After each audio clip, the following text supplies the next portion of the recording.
Bonjour à tous, je vous fais une rapide vidéo pour vous montrer comment changer le feu arrière sur une 1200 RT. C'est exactement la même chose sur une 1250 RT, puisque en fait j'ai mon clignotant arrière droit qui a cessé de fonctionner. Donc les symptômes, c'est clignotant avant droit qui commence à clignoter vite, et j'ai un indicateur aussi au niveau du compteur qui m'indique comme quoi l'éclairage à l'arrière il est défectueux. C'est arrivé suite à un problème dans le sens où j'ai inversé les pôles au niveau de ma batterie, donc j'ai mis le plus à la place du moins et inversement, ce qui a provoqué tout simplement que le fusible qui gère le circuit de charge il a cramé, hein. C'est un fusible qui se trouve juste ici là, donc du coup j'avais plus de rechargement de la batterie par la moto, et quelques jours après, pas immédiatement, j'ai eu mon clignotant arrière droit qui a cessé de fonctionner. Je sais pas si c'est lié, honnêtement. Si c'est lié, il y a donc après mes recherches sur internet, j'ai vraiment eu beaucoup de mal à trouver des informations, mais grosso modo soit ça vient directement du feu et je m'en sors pour une centaine d'euros puisque la pièce coûte entre 100 et 150 euros sur les sites de revente d'occasion comme Le Bon Coin, etc. Soit c'est beaucoup plus problématique et c'est le module qui gère l'éclairage qui est en cause, et pour ça il faut tomber tout le réservoir, et c'est une autre histoire parce que je sais pas si le module il faut qu'il soit recodé pour qu'il soit compatible avec la machine. Enfin, c'est un peu plus problématique, donc j'espère vraiment que ça soit le feu à l'arrière. Donc les fusibles, je le montre rapidement, c'est des fusibles qui ressemblent à ça. C'est des fusibles de 50 ampères et on les trouve juste à côté du calculateur, juste ici. Donc voilà, il se prend sur deux vis, hein, finalement. Tac tac. Et si en fait vous avez un problème de charge de batterie, ça peut venir en fait de trois choses. Soit c'est ce fusible qui a cramé si vous avez fait une inversion de pôle, mais là vous allez vous rendre compte assez rapidement. Soit ça vient de l'alternateur qui se trouve à l'avant du moteur là, et quelque part par là. Ou soit ça vient du régulateur qui lui se trouve je crois en dessous du garde-boue, ou je sais plus exactement où, mais c'est le régulateur qui a potentiellement cramé. Bon, ici nous on va commencer par ce qui coûte le moins cher, à savoir changer le feu. C'est un feu comme ça, sur RT c'est des feux qui englobent clignotant droite, gauche et le feu stop. Le code c'est 8541629 0, il me semble que c'est exactement le même sur les 1250 RT. Donc il y a pas mal de pièces, moi j'en ai trouvé pas mal sur internet, sur eBay, sur Surplus-Moto, etc. Donc ça se trouve assez facilement. Les prérequis, c'est démontage de la selle conducteur, démontage de la selle passager, démontage des valises latérales.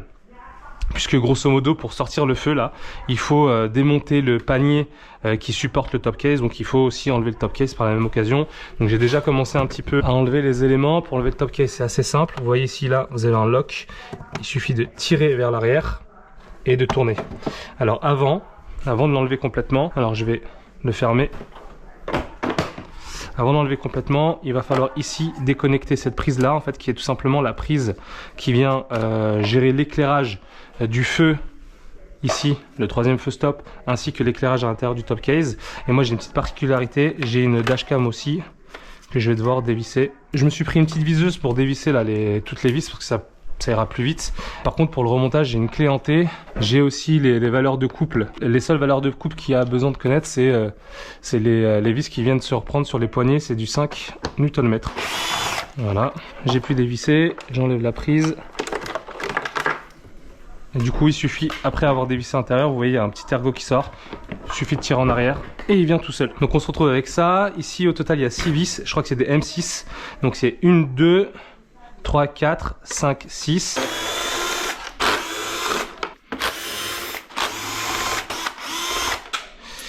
Ok, donc là on a fait tomber toutes les vis, a priori, voilà, le panier peut venir. Maintenant le feu, pour y accéder, il suffit de démonter cette partie en plastique. Là il y a un petit ergot en plastique, il y a une vis ici. Voilà. Je vais dévisser les ailes pour venir déboîter l'aile ici et pouvoir en fait, parce qu'il y a une vis ici théoriquement qu'on va devoir dévisser pour enlever carrément tout ce plastique là. Donc je vais venir déboîter l'aile. J'enlève juste les espèces d'enjoliveurs là de valises latérales des deux côtés. J'ai déjà enlevé la vis ici de l'aile, puisqu'a priori il y avait ma dashcam. Je fais la même chose ici. Ouais, je vais être un peu court. Je vais prendre un petit cliquet, ce sera plus simple pour accéder à cette vis là. En fait l'idée hein, c'est de venir déboîter cette aile là pour accéder à une vis qui se situe juste ici et qui bloque en fait l'espèce de cache qui se trouve juste au-dessus du feu. Voilà. Voilà. Et voilà. Très bien.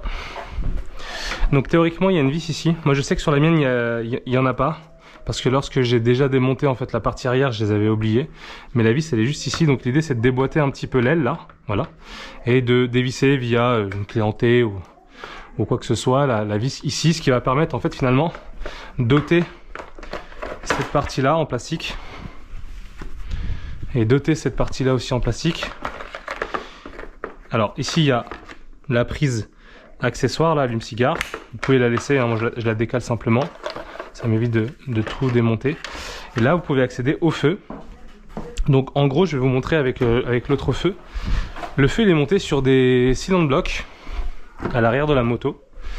Donc c'est ces cylindres blocs en plastique là. Et en fait il est pris par des espèces de petits serre des petits serre-clips comme ça qu'il faut en fait tirer vers le haut pour pouvoir venir tout simplement enlever si on veut le feu à l'arrière. Donc c'est très simple, il y en a 4 hein. Ici, ici, ici et ici. On retire le feu et la prise se trouve juste derrière, juste là. Lorsque vous le déboîtez, je vais vous le montrer de toute manière. Lorsque vous déboîtez le feu, voilà, celui-ci il est un peu dur à enlever. Je vais m'aider d'une petite pince.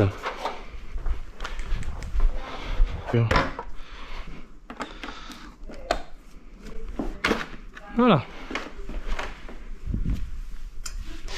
Et donc du coup, il suffit maintenant de tirer doucement et là de pincer et le feu vient tout seul.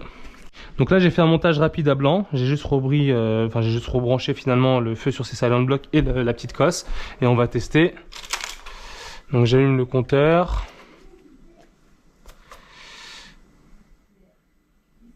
Alors j'ai un voyant service là qui m'indique qu'il faut que je fasse le service parce qu'en fait j'avais pas la valise pour remettre à zéro le compteur à zéro, celui des entretiens. J'ai plus l'icône qui m'indiquait comme quoi l'éclairage à l'arrière ne fonctionnait plus, donc ça c'est plutôt bien. Clignotant gauche à l'avant ça marche, à l'arrière ça marche. Clignotant droit à l'avant il clignote plus rapidement, donc ça c'est bon signe. Et à l'arrière, bah nickel, ça marche. Si je mets les warnings, à l'arrière ça marche. Et à l'avant ça fonctionne. Et bon bah nickel, tout fonctionne. Tout a l'air de très bien fonctionner, parfait. Bah finalement je sais pas si le problème de clignotant que j'ai eu c'était dû à cette inversion de pôle ou si c'est complètement quelque chose de c'est une coïncidence dans le sens où c'est tombé en panne en même moment que cette inversion de pôle, parce que je me dis si c'est le module qui gère la lumière, théoriquement j'aurais des problèmes sur l'ensemble des lumières de la moto. Il y a un gars sur internet qui a eu des problèmes avec ce module lumière là. Lui il avait des clignotements rapides sur l'ensemble de la moto, mais tous ces clignotants fonctionnaient. Donc je me dis si j'avais eu un problème c'était sur l'ensemble de l'éclairage.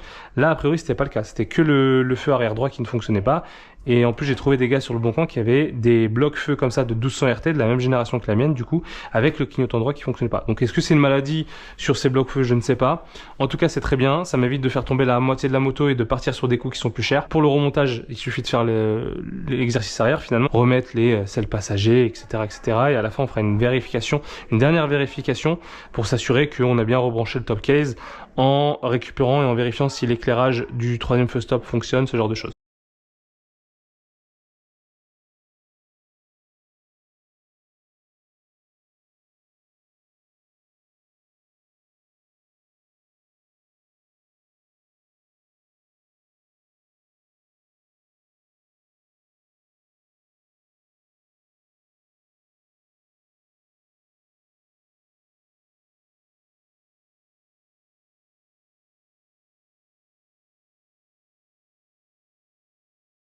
Avant d'aller plus loin, finalement, c'est pas mal de vérifier qu'on a bien récupéré le petit éclairage là, à l'intérieur du top case, que celui-ci est bien fixé. Encore une fois, hein, l'éclairage il revient grâce à l'installation, en tout cas au fait de rebrancher cette prise là. Et moi, j'ai en option un petit troisième feu stop. Je vais juste le déclencher rapidement avec mon pied. Ouais, donc voilà, il fonctionne. Le fait qu'il clignote comme ça, c'est parce qu'il y a un module qui permet de faire clignoter le troisième feu stop pour une histoire de sécurité. Finalement, il suffira de remettre la selle conducteur et la selle passager, les deux valises latérales, et on sera pas mal. Comme vous avez pu le voir, hein, c'est vraiment très simple de changer le feu. Il y a un petit peu de démontage, c'est pas aussi accessible que sur d'autres motos, mais il n'y a rien de compliqué. C'est faisable par chacun. Et là, pour grosso modo une petite centaine d'euros, vous avez un clignotant qui est réparé.